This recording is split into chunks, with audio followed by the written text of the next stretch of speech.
કેશોદમાં અનેક સ્થળોએ ભક્તિભાવ સાથે હોલિકા દહન અને મોટી સંખ્યામાં લોકોએ કર્યા હતા દર્શન। કેશોદ શહેરમાં હોલી પર્વની પૂર્વ સંધ્યાએ અનેક વિસ્તારોમાં હર્ષ અને ઉલ્લાસ અને ભક્તિભાવ સાથે હોલિકા દહન કરવામાં આવ્યું હતું। શહેરના મુખ્ય ચોક અને સોસાયટીઓ અને વિવિધ મંડળો દ્વારા પરંપરાગત વિધિપૂર્વક હોલિકા માતાનું પૂજન કરવામાં આવ્યું હતું। હોલિકા દહન દરમિયાન મોટી સંખ્યામાં શ્રદ્ધાળુઓ ઉપસ્થિત રહ્યા હતા। હોલિકા માતાના દર્શન કરી આશીર્વાદ મેળવ્યા હતા। મહિલાઓ, બાળકો, યુવાનો ઉત્સાહભેર કાર્યક્રમમાં જોડાયા હતા।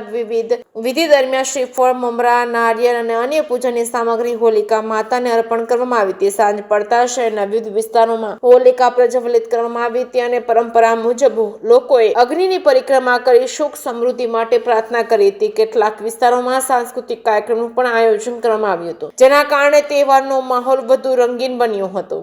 પરંપરાગત બાળકોની પ્રથમ હોળી સમયે વાડ રાખવામાં આવે છે, જેના માટે મોટી સંખ્યામાં ડીજે સાઉન્ડ અને આકર્ષક લાઇટિંગ સાથે બગીચ સજાવવામાં આવી હતી। ડીજેના સથવારે યુવક અને યુવતીઓ રાસ રમતા જોવા મળ્યા હતા। વિવિધ મંડળો દ્વારા વિશેષ કાર્યક્રમો રાખવામાં આવતા લોકોમાં ભારે ઉત્સાહ જોવા મળ્યો હતો। કેશોદમાં બ્રહ્મકુમારી સેન્ટર ખાતે ભવ્ય હોલિકા દહન કાર્યક્રમ યોજાયો હતો, જ્યાં આધ્યાત્મિક વાતાવરણ વચ્ચે વિધિપૂર્વક હોલિકા માતાનું પૂજન કરવામાં આવ્યું હતું। શહેરના શરદ ચોકમાં આવેલા પ્રાચીન હોલિકા દહન સ્થળે વિશેષ કાર્યક્રમ યોજાયો હતો અને આ પ્રસંગે એસપી બિપિનચંદ્ર ઠક્કર અને વિવેક કોટડિયા અને પત્રકાર ભરતભાઈ તેમજ સહિતના સ્થાનિક આગેવાનો ઉપસ્થિત રહ્યા હતા। તેમણે નાગરિકોને હોલી પર્વની શુભકામના પાઠવી હતી। હોલિકા દહન પ્રસંગે સમગ્ર શહેરમાં શાંતિપૂર્ણ અને આનંદમય વાતાવરણ જોવા મળ્યું હતું।